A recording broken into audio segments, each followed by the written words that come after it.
Welcome, নমস্কার, সুস্বাগতম। SSC তে আপনাদের স্বাগত।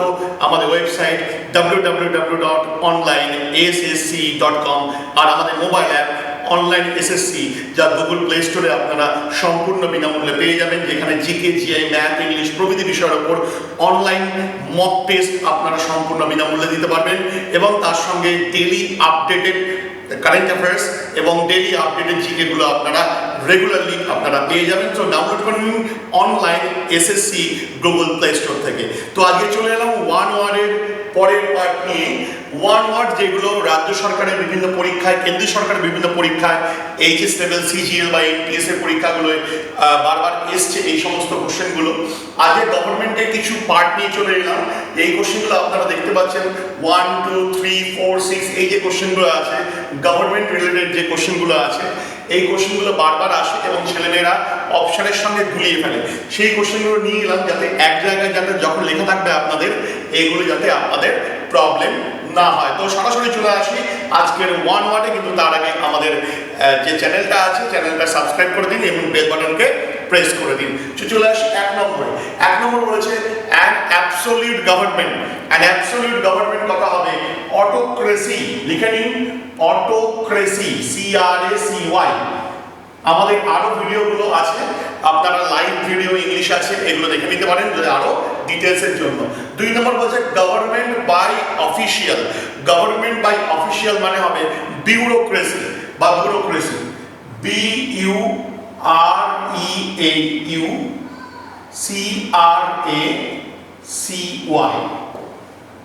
ঠিক আছে? বিউরোক্রেসি, বিউরোক্রেসি বা ব্যুরোক্রেসি। BUREAUCRACY। যদি হাতে লেখা বুঝতে অসুবিধা হয় শুনে নিন। 3 নম্বর government by the representation of the people. এটা হচ্ছে গণতন্ত্র, যেটাকে বলা হচ্ছে, এটা হলো ডেমোক্রেসি, ঠিক আছে? Democracy, DEMOCRACY। আমি বলেও দিচ্ছি, যদি দেখতে বা হাতের লেখায় অসুবিধা হয় তাহলে আপনারা লিখে নিতে পারবেন। Democracy, DEMOCRACY। 4 নম্বর বলেছে the absence of government. Government যদি মানে যে রুলস রেগুলেশন গুলো না থাকে, যদি অরাজকতা সৃষ্টি হয়, তখন তাকে কি বলা হয়? তখন তাকে বলা হয় অ্যানার্কি।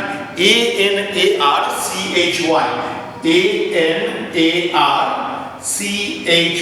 অ্যানার্কি। ওকে, আর যে করে অ্যানার্কি তাকে বলে anarchist. Okay, one who looks at the dark side of the thing. যে সমস্ত মানুষরা যে খুব যে কোনো জিনিসের পজিটিভ দিক আর নেগেটিভ দিক দুটো আছে, যারা নেগেটিভ দিকটাই বারবার দেখে, সব কিছুরই পজিটিভ নেগেটিভ দুরকম জিনিস আছে, যারা নেগেটিভ দিকটা দেখে তাদের বলা হয় পেসিমিস্ট, আর যারা ব্রাইট সাইডটা দেখে তাদের বলা হয় অপটিমিস্ট। বোঝা গেছে? So pessimist is the correct answer. Pessimist, pessimist is the correct answer. Next question চলে আসছে আমি। Government by the rich is known. একে বলা হয় plutocracy. Plutocracy, CRACY, PLUTOCRACY, plutocracy. Government by the rich, ঠিক আছে? একে বলা হচ্ছে প্লুটোক্রেসি। তাহলে এগুলো দেখবেন বারবার করে, গভর্নমেন্ট বাই দ্য অফিসিয়াল আলাদা, গভর্নমেন্ট অ্যাবসলিউট গভর্নমেন্ট আলাদা, এইগুলো কিন্তু এক জায়গায় লিখে রাখুন এবং রেগুলারলি পড়তে থাকুন যাতে অসুবিধা না হয়। চলে আসি সরাসরি 7 নম্বরে। 7 নম্বরে বলছে one who walks in sleep, ঠিক আছে? যে ঘুমিয়ে ঘুমিয়ে হাঁটে তাকে কি বলা হয়? সোমনাম্বুলিস্ট, ঠিক আছে?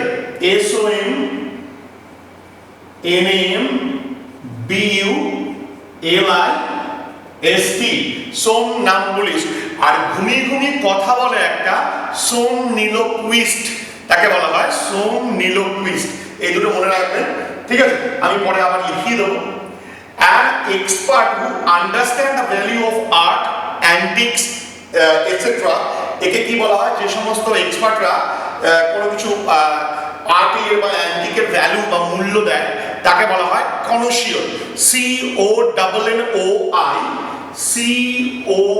CONNOI, বানানটা কিন্তু খুব ইম্পর্টেন্ট, এই বানানটা কিন্তু ভালো করে দেখবেন। SSCEUR, ঠিক আছে? কনশিয়র, CONNOI, EUR। এইটা আমার স্পেলিংও অনেক সময় বানানটা আসে। চলে আসি সরাসরি 9 নম্বরে। 9 নম্বর বলছে টোটাল লস অফ ভয়েস। গলা ভেঙে গেল, গলা থেকে আওয়াজ বেরোচ্ছে না, ভয়েস নষ্ট হয়ে গেছে, টোটাল লস অফ ভয়েস, একে বলা হচ্ছে অ্যাফোনিয়া। অ্যাফোনিয়া, APHONIA। আবার বলছি APHONIA, অ্যাফোনিয়া। লাস্ট 10 নম্বরে চলে আসছি সরাসরি that which can not be read, যেটা পড়া যায় না। ঠিক আছে, যেটা পড়া যায় না, যে লেখাটা পড়া যায় না, তাকে বলা হয় ইললেজিবল। ILLEGIBLE, ILLEGIBLE। ঠিক আছে, হাতের লেখা নাম বুঝতে পারলে আমি বারবার বলে দিলাম, সেগুলো শুনে শুনে লিখে নিতে পারেন। এই 10খানা দেখালাম আপনাদের ওয়ান ওয়ার্ড। এর আগের পার্টটাও আপনারা দেখে নেবেন, ওয়ান ওয়ার্ডের আরেকটা পার্ট আছে, সেই পার্টগুলো দেখে নেবেন। বারবার নিয়ে আসবো, বিভিন্ন ওয়ান ওয়ার্ড আছে, ইডিয়মস আমি করিয়েছি, কিছু এরর কারেকশন আমি করিয়েছি, এগুলো অবশ্যই দেখে নেবেন। আর আমাদের লাইভ কিছু ভিডিও আছে ইংলিশের ওপর, 1.5 ঘন্টা 2 ঘন্টার ক্লাস আছে, আপনারা ওই ক্লাসগুলো করে নিতে পারেন, যাতে আপনাদের সামনে যে পরীক্ষাগুলো আছে ওগুলোতে ভালো ফলাফল করতে পারেন। আপনারা ছিলেন SSCর সঙ্গে।